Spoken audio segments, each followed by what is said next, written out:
Hello guys! Hello mga beshi! Ito, good morning! Ito ngayon busy sa pag-prepare ng pagkain ng aking mga alaga. Ayan yung isa.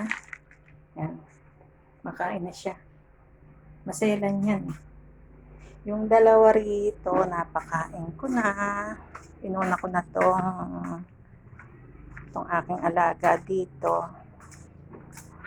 Kasi nanganak siya. Ayan. Hello chicken. Ayan ang kanyang mga anak. Ayan. Yung isa hindi makita, itim kasi. Ayan. Ayan sila. 5 naging anak. Mga nakadilat na. Kaya inuna ko na yan. Tapos ayun yung isa. Ayan si Ponpon. Ayan guys. Hello Ponpon. Tapos ka na? Ayan. Kunin ko na ipakainan niya. Nilinis ko na kasi puro tae. Puro ebs niya. Ngayon, doon naman ako, tatlo pa yung pakakainin ko.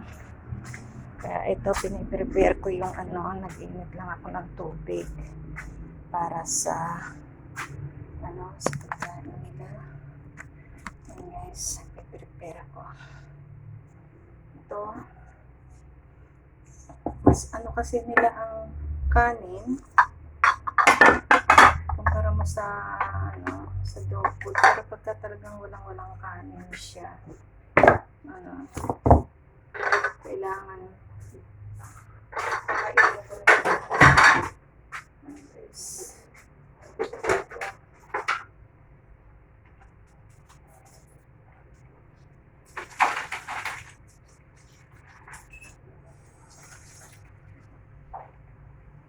Si Blackie, gusto niya more on karne. Mga buto-buto. Hindi mo matapakain siya. Mas gusto niya yun. Maring nga, galugarin ko yung lahat ng restaurant yan eh. Mga restaurant na nagtatapon ng pagkain, sana bigay niya na lang sa akin. Dami kong aso. Okay naman sila, malulusog naman. Kaya kay Blackie, okay na to. Natin po ito ang plastic. Bibigyan ko na ito kay Blackie.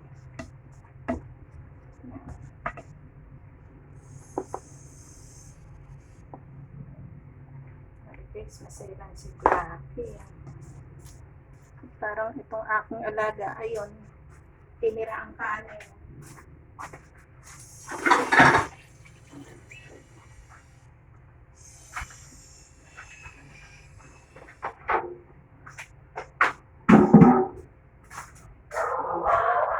Guys, madaling pumunta.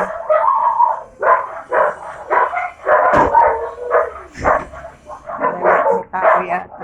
Kakainin ng aso ko.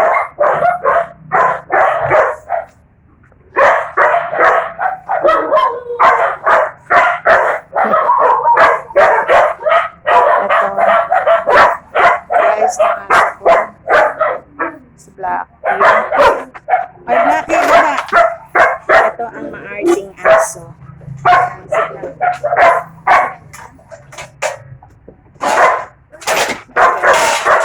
Pakainin ko na siya.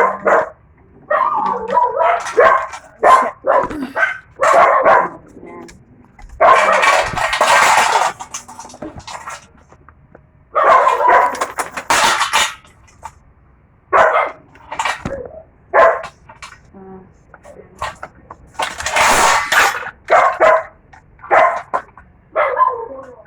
Gusto niya dito.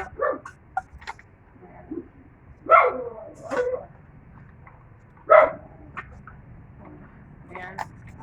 Pangatlo na yan, pakain ko. Pero yung Belgian, ayun siya, ipapagkain lang. Ayan. Yung Belgian dog, ayun siya. Ngayon, yun naman ang ipiprepare ko. naman doon. Ayun, may dalawa pa ako doon. Sila na lang ang last. Napakakainin ko, guys. I-prepare ko pa. Maulan ngayon kaya medyo madulas ang daan. Ayan. Pag wala talaga akong may ano sa kanila, talagang dog food sila. Kasi mas, alam mo naman, puro aspin yan. At ang aspin ko ganyan, mga malulusog naman sila, magaganda. Nasa, ano kasi, kailangan alagaan ng mga hayop. Pagka pet lover ka, kailangan alagaan mo sila.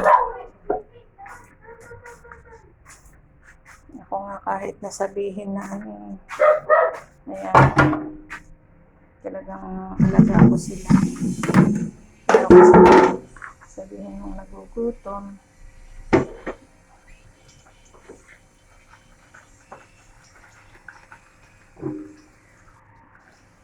ito isa na mag-alaga ng ano, mag-alaga ng pagka marami na siya. Kaya lang, ang turo ko kasi sa mga hayop family, katulad yung iba kasi ina-abandon nila pag wala ng pakinabang ang mga hayop. Ano na sila, parang ina-abandon nila, itatapon na lang, nakakaawa sila. May buhay yan eh. Kaya ako pag nakikita ko may mga mga hayop, iiyak ako. Kasi naaawa ako sa kanila, guys.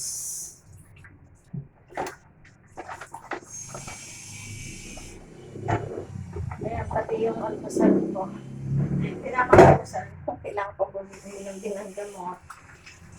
Mga kaminta na sa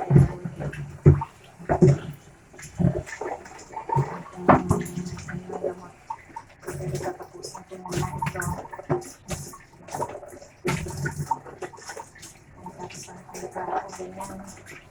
Ganyan, init, tas ulan. Ayan, prepare ko naman dun sa dalawa. Last na sila. Ayan.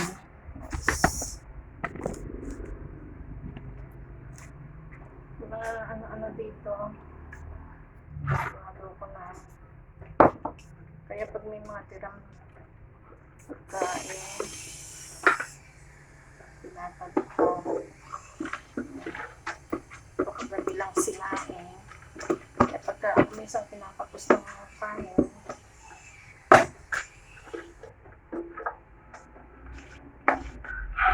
ginagawa ko, magsasain ako.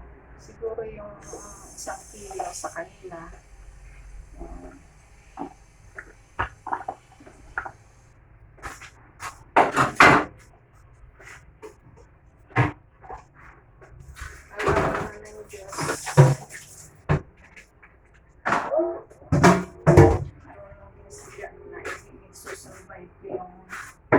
Pagkain nila. Ay sabihin mo, hindi mo sila pwedeng sukutan. Kasi may buhay ang mga iyan.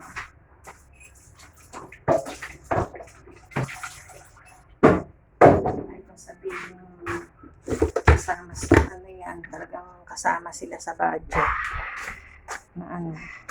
Kaya ako siguro kahit na okay guys, ito dadalhin ko na doon. Ito, dadalhin ko na, pakainin ko na sila.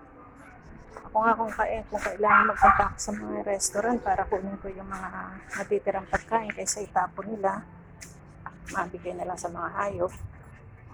Ito guys. And si Brownie. Brownie, kakain ka na.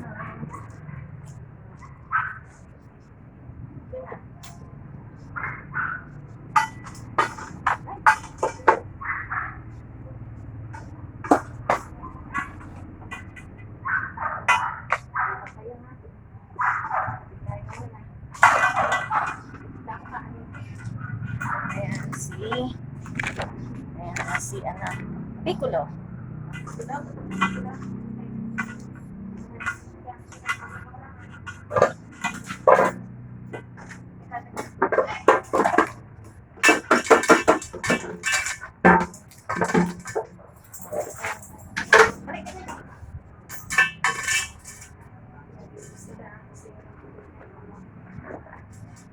Sama-sama sa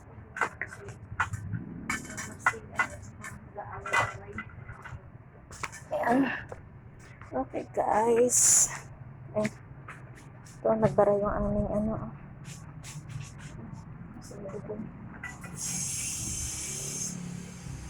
Ang dami na pang ano. Nilinis yung gata.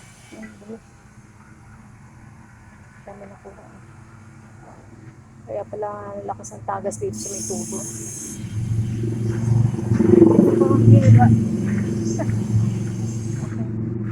Kaya guys, ganun halaga ang buhay. Araw-araw yan ang aking routine. Kaya guys, thank you. Sarap buhay. Kaya guys, thank you. Please subscribe my YouTube channel. And guys, God bless. See you.